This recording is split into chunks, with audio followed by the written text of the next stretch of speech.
Yeah, had a great day, and I'm hoping it was a great day for you guys. Every Sabbath is a great day, right? Amen. Let's go ahead. Got a little something. It's not going to be real preachy, but it's something that had some great information come across the desk here in the last little bit, and wanted to share with just exactly, what's going on and where this is at. This is groundbreaking information, and we're gonna put it in the context of what the Bible, what the fathers already put in. I love it when science backs up what we've known or had an inkling of what the Father has put in this wonderful creation called the human body. So let's go ahead and pray. Father, we thank you and praise you for everything you've given. We thank you, Father, for your presence, for your Holy Spirit. We thank you that we were fearfully and wonderfully made, and that we will, Father, reset the clock, that our days are to be full of life. Yeshua said that he has come that we would have life and have it to the full, to abundance. And we thank you for it. Be with this meeting, be with the information, let it bless and strengthen and encourage each and every one, whether now or in the future. We thank you for it. We thank you for the healing, the miracles, Father, that will go forward and people will be touched and blessed in Yeshua's name. Amen. Fearfully and wonderfully made. Can one really live to be 120 years old? And as I was thinking about that, as I was going through some of the information that came across the desk, like I say, I was intrigued, to say the least. And one of my favorite passages, and we're going to go over it again, was the testimony of Moses when he went up on the mountain. He was 120 years old, and he knew it was the end of the line for him. And that's kind of what spurred this all on. And then one thing led to the other. I love it the way the Father does all that. Now, there we go. Psalms 91:16. With long life I will satisfy him and show him my salvation. This is something that is a promise. The 91st Psalm is full of promises. Now, I know that a lot of us have read that and kept it, no plagues will come nigh me, and the Lord will guide my footsteps and everything there. But with long life, so there's got to be something to this. If we're in the right position, if everything's working right, we should have long life. Now, long life's God's covenant heritage for all believers. Longevity is our irrevocable inheritance through the sacrifice of Yeshua on the cross. He came, he suffered, he died so that we might live, right? Both spiritually and physically. Yeshua died young for us to live long. If that is true, why are so many struggling? And I know a lot of the folks that are watching right now are going, yeah, come on. I got a lot of catching up to do. I've got a lot of things going on here. And I'm excited to report that there is some hope. There's some things that we can do that could actually turn the clock backwards.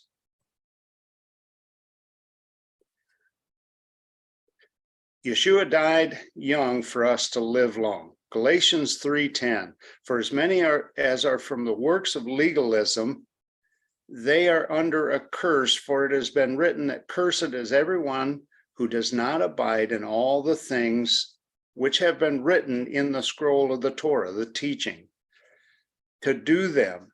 Deuteronomy 27:26 is what that's referring to. And that no one is made righteous in God by legalism. That's clear, because righteousness, the righteous will live by faith. And legalism is not by faith That is works. But the one who does these things will live by means of them. We're not talking about getting salvation, getting a better place in heaven through the legalistic works of man's teachings. And that's why I enjoy, this was from the One New Man Bible translation, and it sets it up from a messianic viewpoint. The translation is a little more accurate and a little more consistent with the teaching from a Hebrew aspect, okay? But look at 13, Messiah redeemed us from the curse of legalism when he became a curse instead of us. That's key. When the fall of man happened in the garden, the death sentence, this whole world, as we see later in Romans, Galatians, that creation groans and travail. It's on a downward spiral. It's not where it was in the beginning. And if you want to go back and review, we don't have a sin problem, we have a spirit problem. That'll give you a good basis for what's going on here. So there was a curse. We've been living under a curse.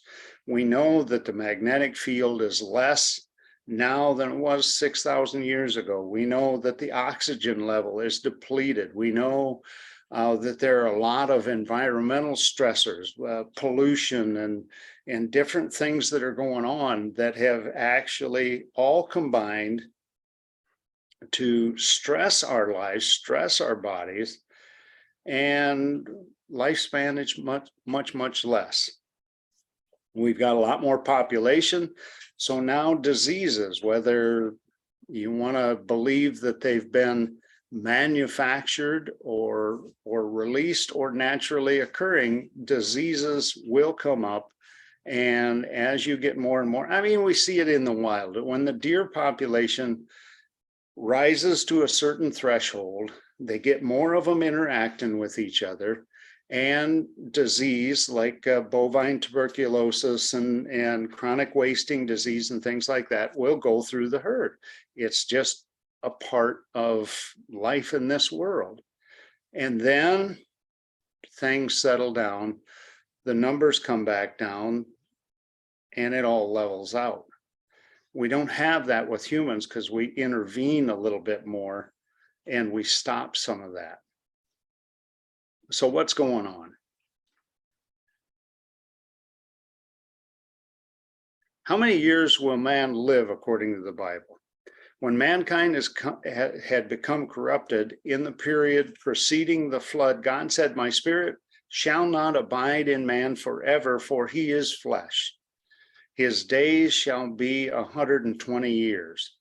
Now, some people say that's metaphorical. Some people say that that's a literal interpretation. We should live to be 120 years old.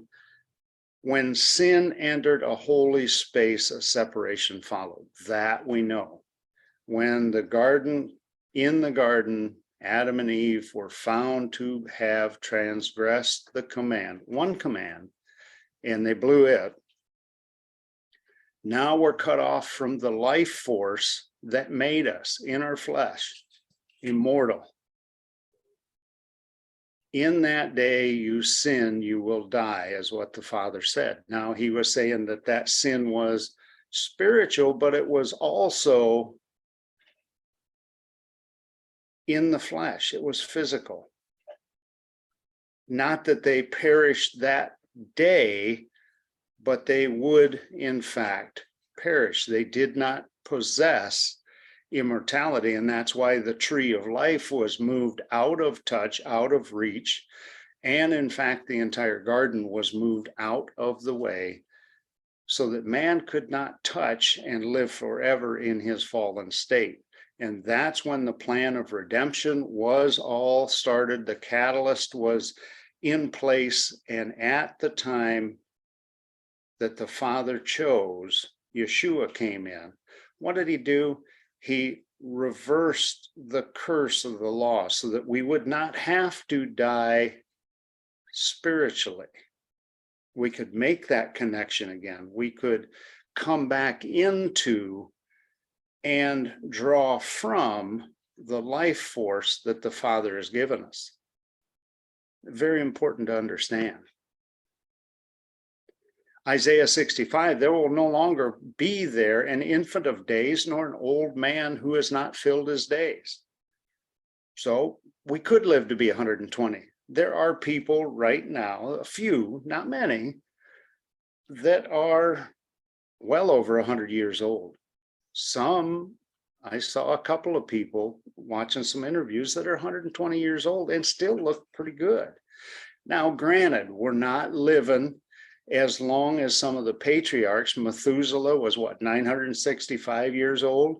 Moses, on and on it goes. You know, Lamech and Enoch was 365, and then he went home. But still, there's a tremendous. Abraham lived, and they kept getting shorter and shorter after that. But they were almost 1,000 years old, and maybe could have went on more than that. We don't know.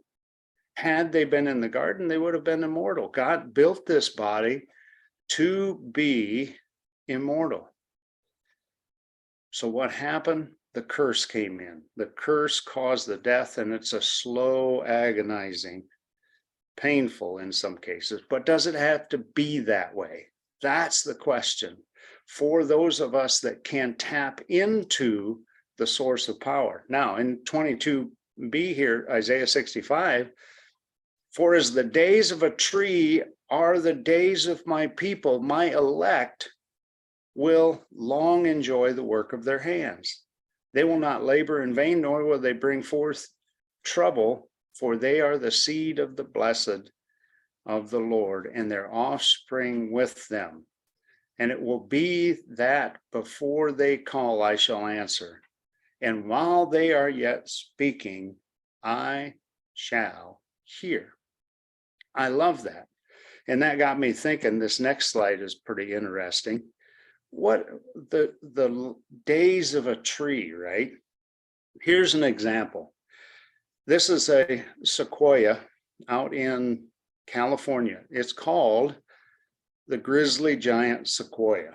Now, there's a picture here from the early 1900s where U.S. cavalrymen went out there and they got a picture. Look at the size.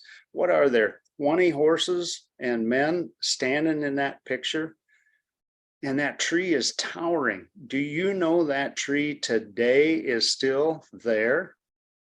2,995 years, give or take 250 years, they say.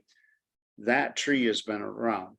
Now, am I saying that we will live like that? No, that's the metaphor that the Spirit of God used there through the prophet Isaiah to say, you can, the promise is that we would grow old. Now, I know it also speaks nationally that the nation of Israel will go on for a very, very long time, but this can speak to us personally.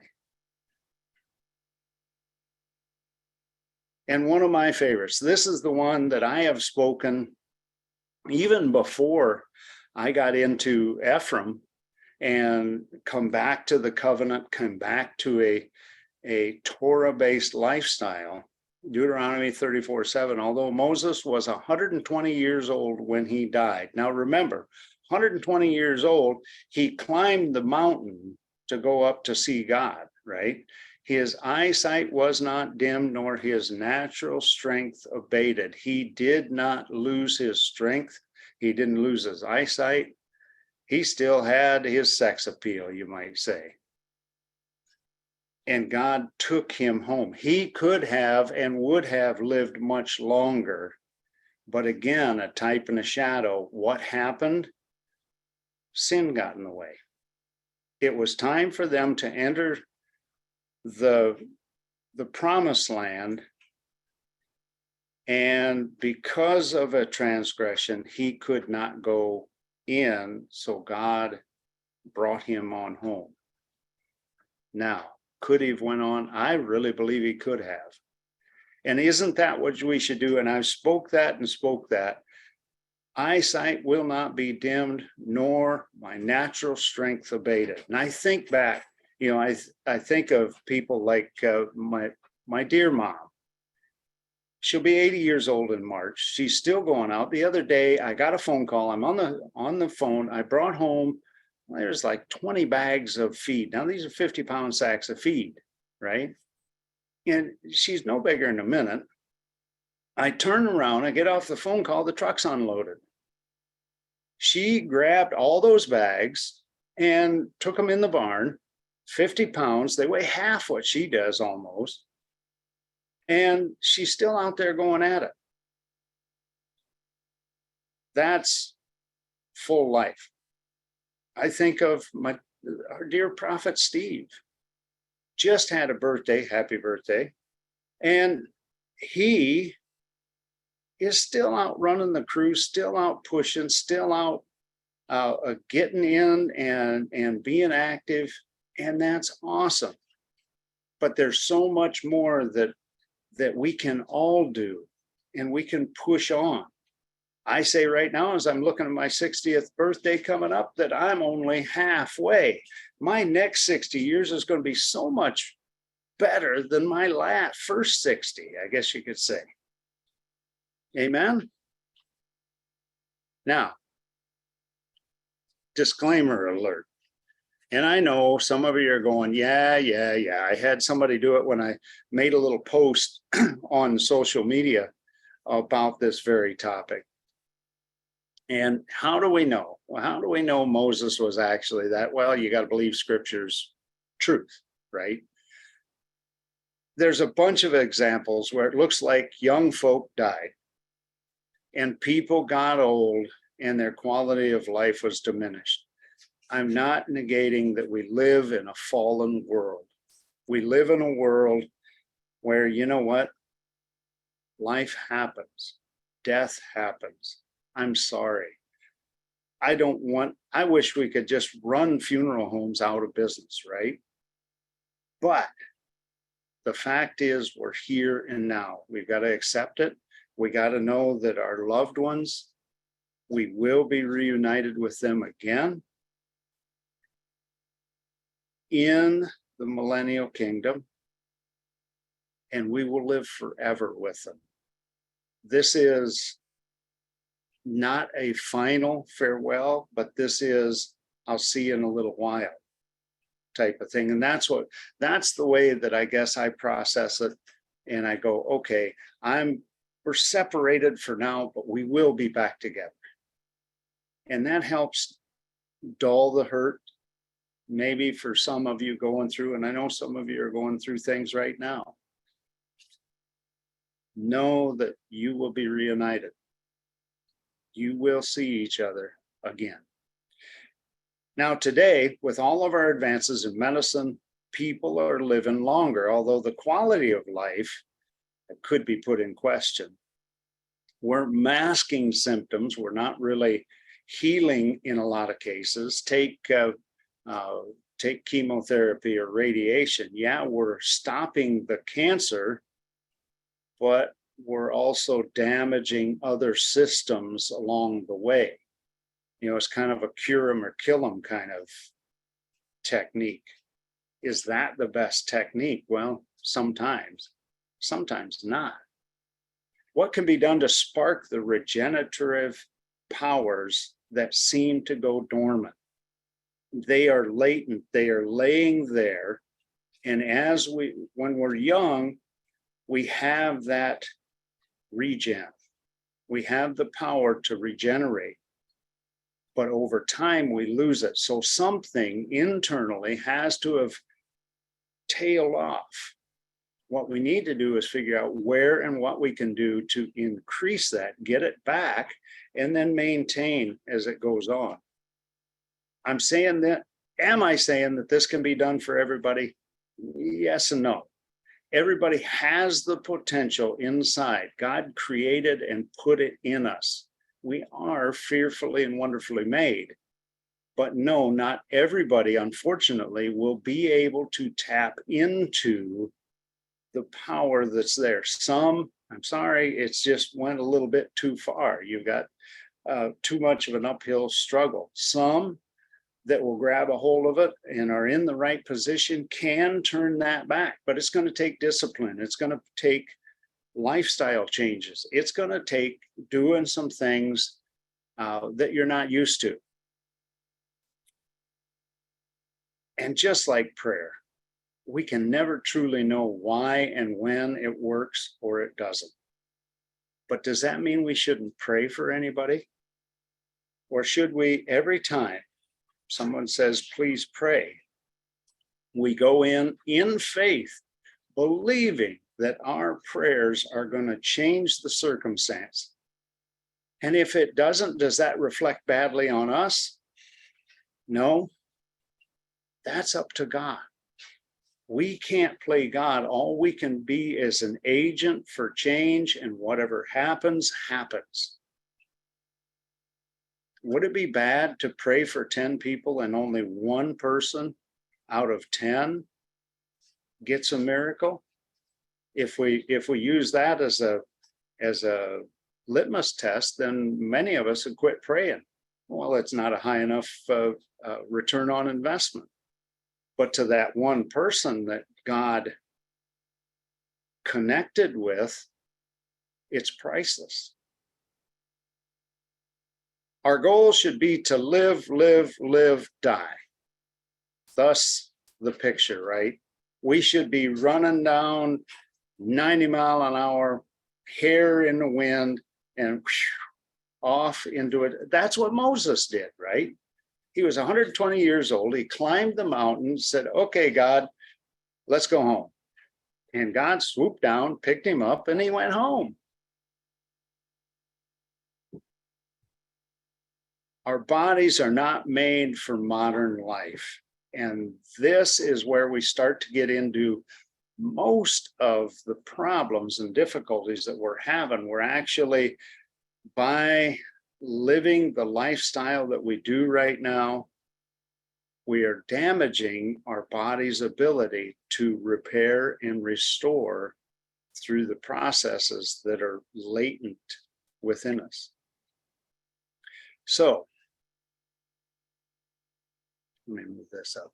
Okay, smart guy, what do you suggest? I know that was the question, right? Did you know that in a single day you lose and replace between 50 to 70 billion cells in your body every day? There's different systems that replace and replenish. I know we were taught in school that if you lose an arm, you're not a starfish. You won't grow one back. That's what they think that regeneration is. But we regenerate all the time. And the power to do that, there are certain systems that block it and say, no, you can't do that. If we had the power to grow limbs and stuff like that, you might get something that started and you got an arm growing out of the middle of your back. So in the Father's wisdom, he put some things in place that said, you can do this, but not that, right? And we'll just leave it at that. Our organs of our body turn over at different rates, as I mentioned.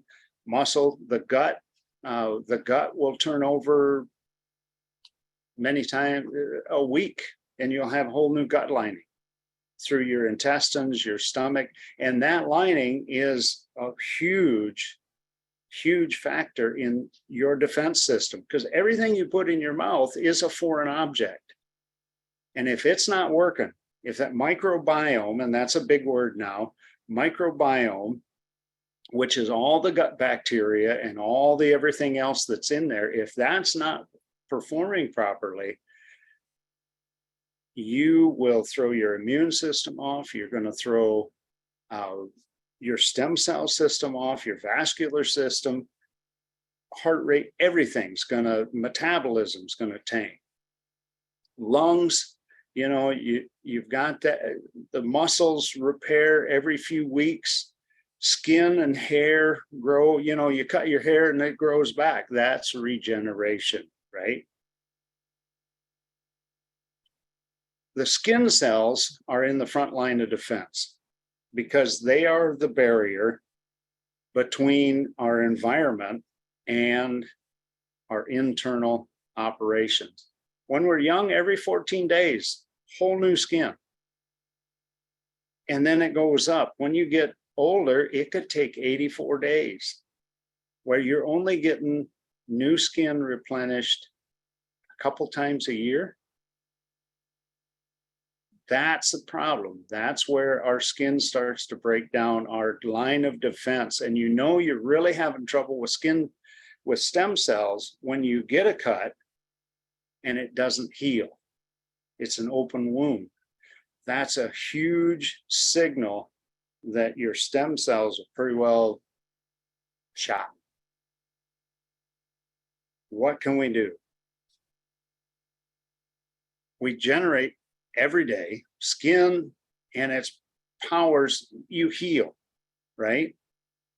And when that happens, it seems now that they've charted, and this is what fascinated me this morning when I looked at this again, that in that hair follicle is where these stem cells are put. We don't need fetal stem cells. Brothers and sisters, we've been on the fight there, and we've said, quit with the fetal experiments. We don't need them. Now science has proven that in fact we don't. We can take stem cells from hair follicles, and those hair follicles then will grow new hair. They'll heal a wound. They'll turn into muscle tissue. Whatever the body needs right there will all go into that. So we got to stop the narrative that we need these stem cells from fetal sources, because we don't. We absolutely don't. Now, the GI tract, let me move this over here. The GI tract and his role in our health, that's the other place. That's the number 2 battleground. Number 1's our skin. Number 2 is our GI tract, through our mouth, our nasal passages, everything else. Anytime anything foreign comes into the body, that's what we got to look at. New research is looking into the microbiome. If you don't know what that is, you can look it up and get all kind of research on it. Gut bacteria and microflora. The gut bacteria is what keeps us. We need bacteria. Today's society, we've got too much antibiotic treatment. We've got too much hand sanitizer. We've got too much clean.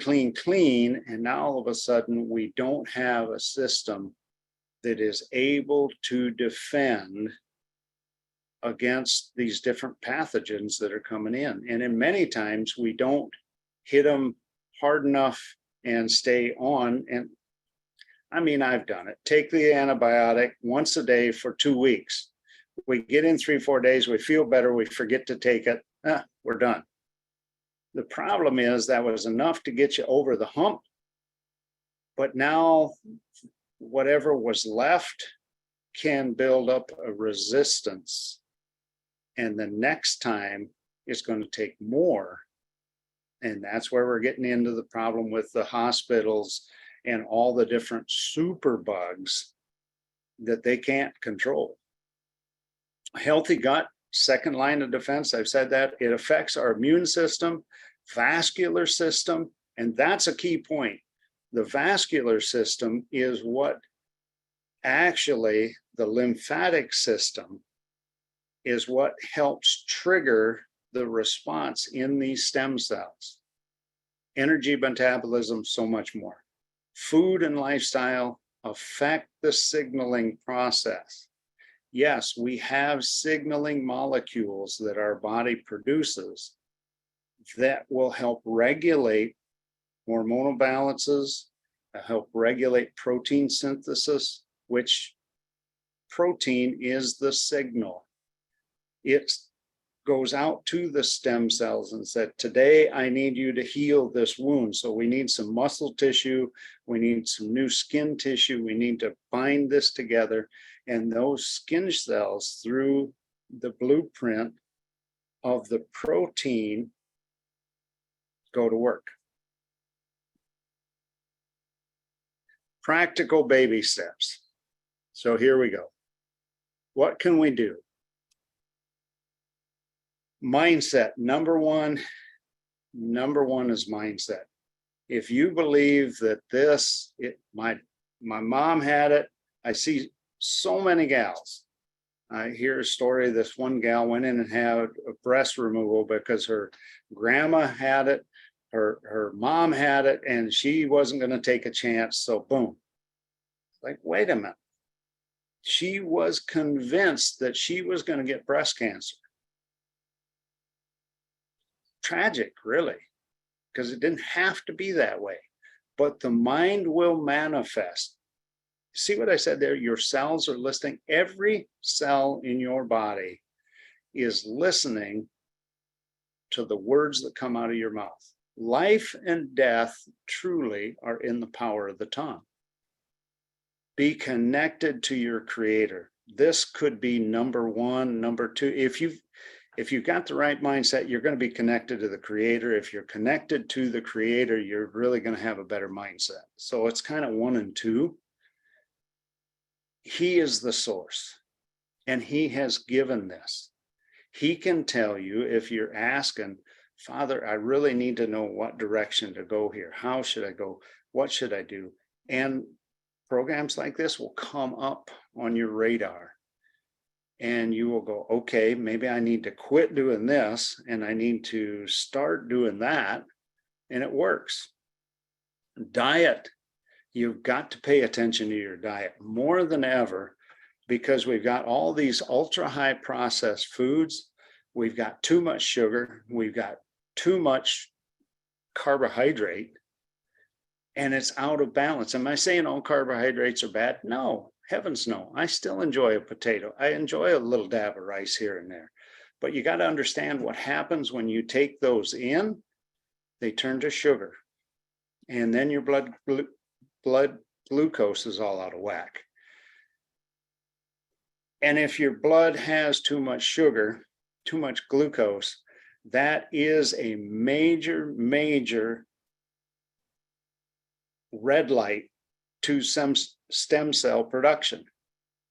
You're not going to get anything to happen. You've got to take care of that. You've got to take care of your cholesterol, and by adapting a little different diet, your cholesterol will naturally come down. By adapting a different diet, you can reset. If you're diabetic and you're on insulin, you can reset your insulin receptors. They will do it. Now, will the medical industry tell you that? I'll let you be the judge of all that and why they don't figure you can do it. And really, because too many people don't have the discipline in their life to adapt the changes that they need. Now, drug use, alcohol, tobacco, but even secondhand smoke, too much ultra processed foods. We've got to get back to a natural. You got to eat more salads. You've got to do things. It's not bad to walk in the woods or around where you're at and nibble on the bush. And just make sure what you're nibbling on. Some things aren't real good to eat. Eating too much. We've got to get back to that. And that leads to the next one, intermittent fasting. If we get back to a window of 16:8, this gives our body time to cleanse, time to reset. An occasional 60-hour fast, maybe once a month, every couple of months, you do a 60-hour where you just pull it out for a couple, 3 days. And that gives your body a chance to go through and naturally cleanse everything out and do a reset and detox. That's very, very important. Proper breathing, nasal breathing produces nitric oxide. It dilates the blood vessels, and that affects our vascular system, right? Number one, stem cell maintenance platform. The Wim Hof technique is great because it's shown in research when you hyperventilate and then you hold your breath for a while, that you will actually begin to build new vascular pathways to help oxygenate the blood. And those pathways will stimulate stem cells. Build muscle. Exercise, do what you can. Taking a walk, you've got to build, and I'm not saying cardio, you don't need to run for 10 miles 3 times a week. I'm saying do some things to help build and maintain muscle mass. As we age, we tend to lose muscle mass. And protein's important. I know as we get older, some of you have trouble digesting. Find a protein source that you can, other than soy, that you can digest and that it's good and that you regularly. If not, you're going to have to look at some supplementation, because as your muscle mass lowers, your whole body will have trouble and it won't signal. And when your stem cells stop producing, then the cancer rate, it can go wacko. And that's what we're seeing.